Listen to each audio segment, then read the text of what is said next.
What's going on, my London Rats fam? Today we're back with another video. Today it's another linguistic one actually. I've been enjoying these linguistic ones. I want to check out Boston, I want to check out LA, I want to check out Memphis. There's just a few places that I want to check out the video for because they've got, I feel like, quite unique and you know, well-known accents. So yeah, that'll be to come in the future. But today, as you see, we've got Vanishing history, Gullah, Geechee nation. Now this is apparently somewhere, if I'm not mistaken, it was colonized by the British or something, and there's a lot of crossover in terms of the language or verbiage used. That's my understanding, but you know, hopefully this video goes into detail, gives a bit of a background, and at the very least it's an informative and educational video. So here we are. Don't forget, if you're new to the channel, make sure you guys hitting that subscribe button, joining the family. We're on the road to 10k, and there's no one doing it like me from the UK. Simple as. So yeah, let's jump into this, man. Smash the like button as well. I always feel my ancestors out in this field with me. I still can hear songs like stay in the field, oh, stay in the field, stay in the field until the war has ended. Okay. Interesting song. Gullah Geechee nation. On a quiet chain of islands off the South Carolina and Georgia coast is an almost forgotten community called the Gullah or Geechee people. Oh, this is an island off of South Carolina, St. Helena Island. I feel like I've heard of that. St. Helena Island, South Carolina. Hey, it shows how little I know about America. I didn't even know you guys had much islands, to be honest, other than Hawaii, you know. Carolina and Georgia coast is an almost forgotten community called the Gullah or Geechee people.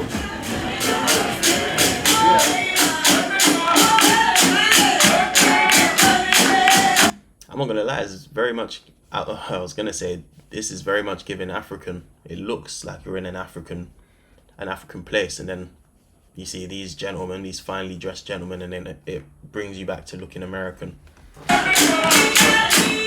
More than anywhere else in America, they've held on to traditions their ancestors brought from Africa. Okay, there we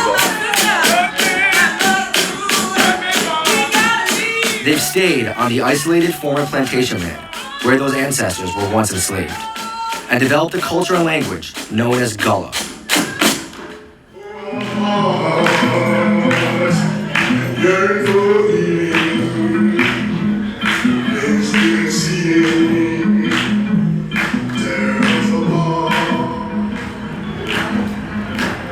It seems pretty isolated back here. Oh, see, now that's what we call insulated. Yeah, so we insulated. feel like we're insulated and kind of kept warmed and keep our culture alive away from the mainland culture. So sure, if you went just across a couple bridges and you ended up on the mainland, you'll hear people speaking like this. And then you come across onto these 100 Yeti, people are cracking teeth like this all day long and things like that. And they say, huh? Hold on, huh? What did she say? So then you come across onto these 100 Yeti, people are cracking teeth like this all day long and things like that. And they say, huh? Oh my God, that was fast. I don't even know. Wow. Marquetta Goodwine, also known as Queen Quet, still lives on the land where her great-great-grandfather was enslaved 5 generations ago. We have okra, we plant peanuts, cantaloupe, watermelon, the same things that my great-great-grandfather planted here. And he was the person that actually obtained this land in 1862. So, oh, that's crazy. So he actually bought that land as well. That's a nice part of history to have in your family, you know, coming from where they came from. 5 generations ain't actually that long. Like, that's not long at all. Like, a lot of people over here in the UK and London can trace their family back that many generations easily. my family has continuously owned it legally since then, but he was actually enslaved here. That's tough. Hundreds of plantations ran down the South Carolina and Georgia coast, in an area known as the Sea Islands. After the Civil War broke out, the islands were abandoned by the plantation owners, and thousands of people were eventually able to buy the land they were once enslaved on. But today, the landscape is changing. Folks come in with bulldozers, and the first thing we see is they want to dig up what we've already had for all these generations, and then they want to build something that's antithetical to our culture. Yep, them golf courses, that golf course money will do it. That resort money will do it. That casino money will do it. Golf courses, resorts, and condos have replaced Gullah communities. Hilton Head Island was the first to be developed. Once home to about 300 Gullah families, the 42 square mile island is now home to 26 golf courses, brings in 2 million tourists a year, and is considered one of the top vacation destinations in the United States. I think probably that's why I've heard of St. Helena Island, to be honest with you. I think it's probably through the allure of tourism. Gullah burial grounds dating back to the days of slavery are now the backyards of million-dollar condos in opulent gated communities that new locals fondly call plantations.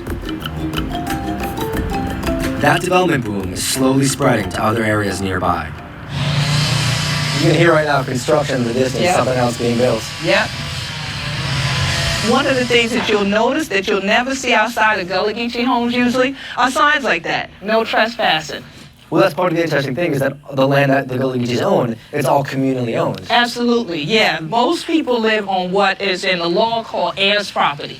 And that's because our ancestors during the U.S. Civil War now bought property. And so Gullah Geechees became the first group of people of African descent in North America to own land en masse. That's a great part of history. That's a great educational lesson. I'd never be taught something like this over here in school. Ever. I don't know what it's like over there for you guys, but I know for a fact that we wouldn't, even if the same had happened from a group of people from here with ancestors and they bought land from the crown or from whatever, we just wouldn't be taught it, you know? So it's nice to learn. This is what social media is here for. But that's crazy. So I'm guessing the land that the developers are building on is land that was not purchased, so it's just free to the domain of whoever wants to purchase it.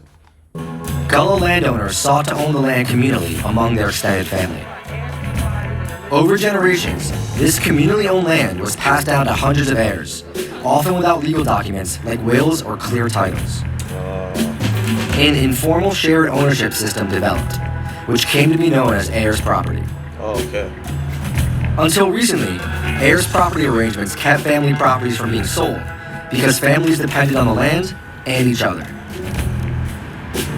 But today, developers are using legal loopholes to acquire heirs property, sometimes for pennies on the dollar, whether the people living there want to sell or not. We visited Willie Hayward, a local attorney who helps Gullah families protect their property. When the ancestors acquired it, this was not a very desirable place to live because of the lack of air conditioning, mosquitoes, alligators, and lack of access, lack of bridges and so on and so forth, and roads. But now that it's changed, so that progress, for lack of a better word, has brought in folks who now want to divest Gullah Geechee people of that land for development purposes. What's the extent of the threat right now to the actual land? I mean, how much land are we talking about having been lost in the past few years? Areas that I see that, in my opinion, that were 90% above Gullah Geechee folks that are now less than 10, if that. One of the interesting things that we picked up on is that, just one owner who owns one small part of it can kind of force the entire thing to be sold. How does that even work? The law allows that. It allows just simply, all you have to do is allege that you have an interest. That interest may be 1/100%. That's crazy. That's poor from the government, man. That is very poor. I expect nothing less, but it's poor. Properties are divided into shares, with each family member holding a certain portion of ownership. The law allows anyone owning part of an heir's property to force the other owners to sell the entire property by going to a judge and asking for their dollar value of their share. Technically, other heirs who want to keep the land could buy out their share. But in reality, few have the means to purchase that share on the open market. It's just too expensive. And because there are so many owners, the land often can't be subdivided. The only practical solution is to sell the land at a court auction, or just go along with development. What's unique about the Gullah Geechee people, we have more heirs outside of South Carolina. In many cases, these heirs have lost contact with South Carolina, never been to South Carolina, don't know anything about South Carolina. But legally they have an interest in that property. In the end, Gullah people are forced off the land they own to make way for resort communities they can't afford to live in. Adolph Brown is a real estate broker on Hilton Head Island. Here's a piece right now. As you see, there's a for sale sign. This is all there. So you can almost tell it by the mobile homes. Like you'll see, a bunch of mobile homes, together. That's a good indication that you're on a tract of land that's Ayers property. He showed us a piece of Ayers property he's planning to develop. Some distant relatives who live out of state recently decided they wanted to work with Adolph to develop the land, forcing the sale of the entire property and displacing relatives who live there. Some of the people don't want to sell, obviously, because they lived there their whole lives. You can see there's a lot of mobile homes. So there are 19 in total that, there's going to be an issue with. And so, what do we do? What do they do? Their only option would be to buy those relatives out. But they don't have the means to do so. Waterfront property here can go for $800,000 an acre. Adolph moved to Hilton Head from New York 10 years ago when he discovered he owned shares of an Ayers property. Some of the work you've done, it's kind of got you a bad rap on the island right now, yeah? Yeah, it has. It has. A lot of the islanders think I'm the bad guy. I'm the city slicker, bamboozler dude. You know what I mean? People here feel like their entire culture is... I'm trying not to cast any judgment. I'm trying to be objective here. I'm trying to hear them out, trying to hear both sides, and then I'll formulate an opinion, right or wrong. But I don't know. I didn't like certain things that he said so far have rubbed me up the wrong way. I didn't like the fact that he's displacing 19 families, and it's kind of like, what are they gonna do? Nothing to do with him. But at the same time, if you own part of the property and you want to, try and make some money for your family and generations to come, then it's that trade-off. So I want to hear him out. Let's see. Being sold along with this property, that the Gullah culture is basically fading away as more developers buy up these lands through Ayers property. Right. I mean, do you understand that anger? I understand the anger. And I understand the Gullah culture. My grandmother was a midwife on Hilton Head. So almost every African American that was born in the 60s, 50s, 40s, she brought them into the world. The problem comes in when the world changes. My family doesn't barter with food. They go to regular jobs and have 9-to-5s, and they're going to college, and they work at Fortune 500 companies now.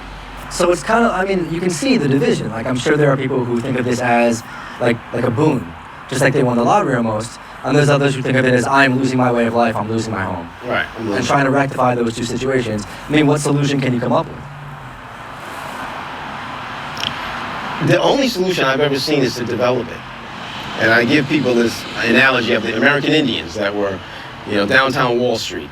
They had the teepees there, they had the little communities. Could you imagine today there being 20 acres that's Indian reserve in Wall Street?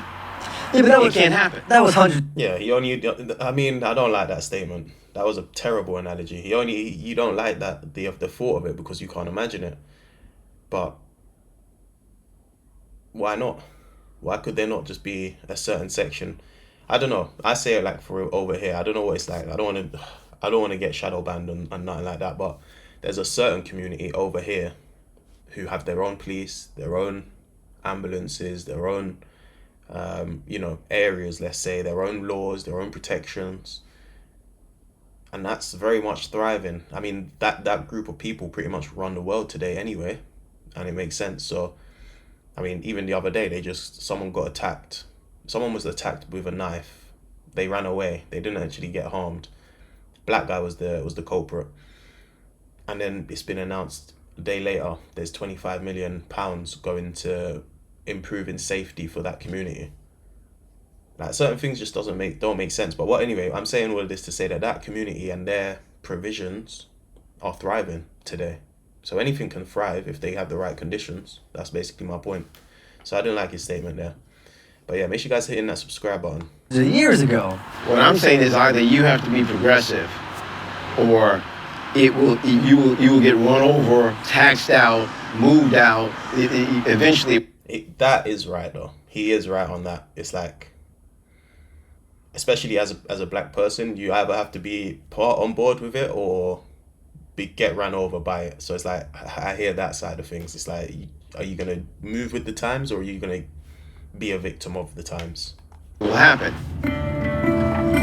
Up the coast, the once quiet community of Mount Pleasant recently became the 9th fastest growing city in the country. The Phillips community, settled by former slaves of the Phillips plantation, is one of 2 Gullah communities left there.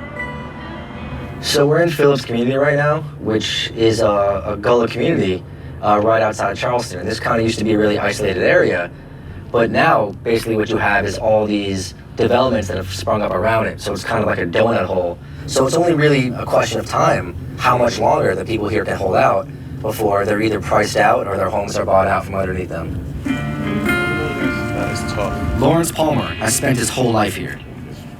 When I was growing up, it was a close-knit community. If someone got a house to be built, everybody joined in and helped that person build that house. Don't have to pay a dime. And time to come around to you, or the community get together and do the same thing to you.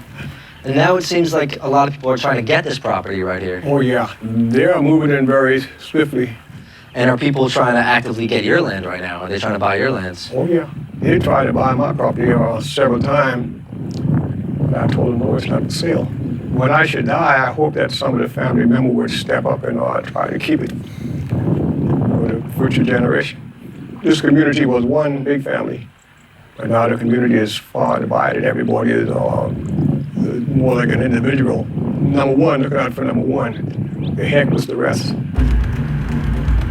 It's tough. As the push to sell keeps on building, the Gullah are running out of options. If we look at the situation on the Fusty Island right now, a lot of the native people are gone.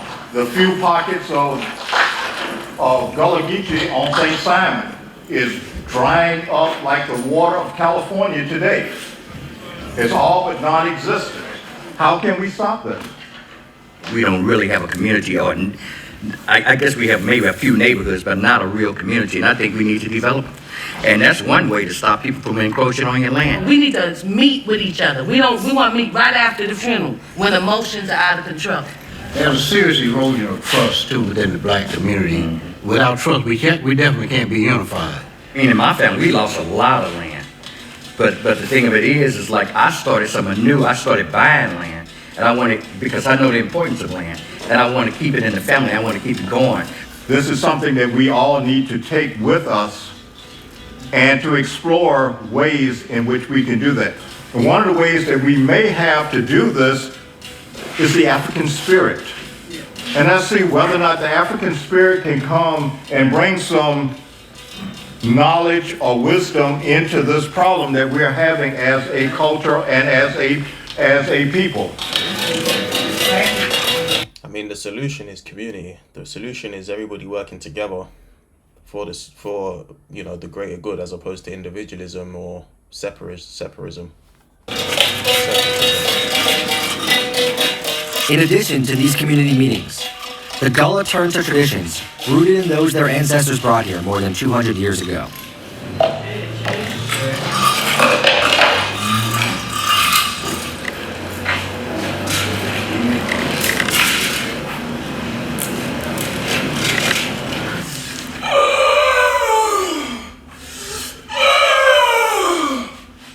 The name of God, most gracious, most merciful, we give thanks and praises to God Almighty, Lord of all the worlds, Master of the day of judgment. Thee do we worship, and thy aid we to seek. Show we the straight way, the way of those who aim to go astray. Amen. Amen. In some respects, it's a gentrification story. One group pushed out by a wealthier one. But given the land and people involved, a piece of American history is being lost. And when it's gone, it's gone.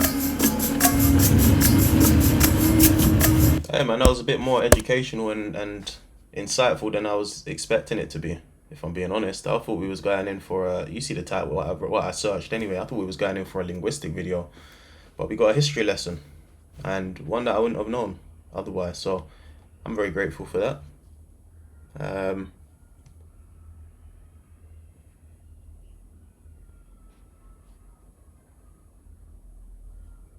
Maybe I need to check out another video.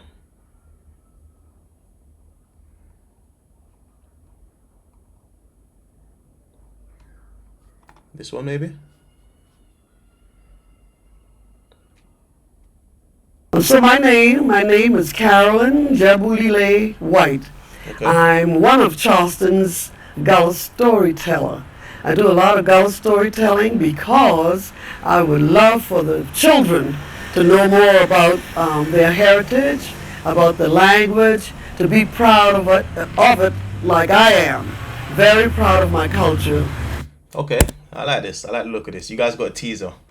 I'm gonna react to this video as well separately. So let me know you guys' thoughts, like, comment, subscribe. Let me know what other language videos you want me to check out, and I will do.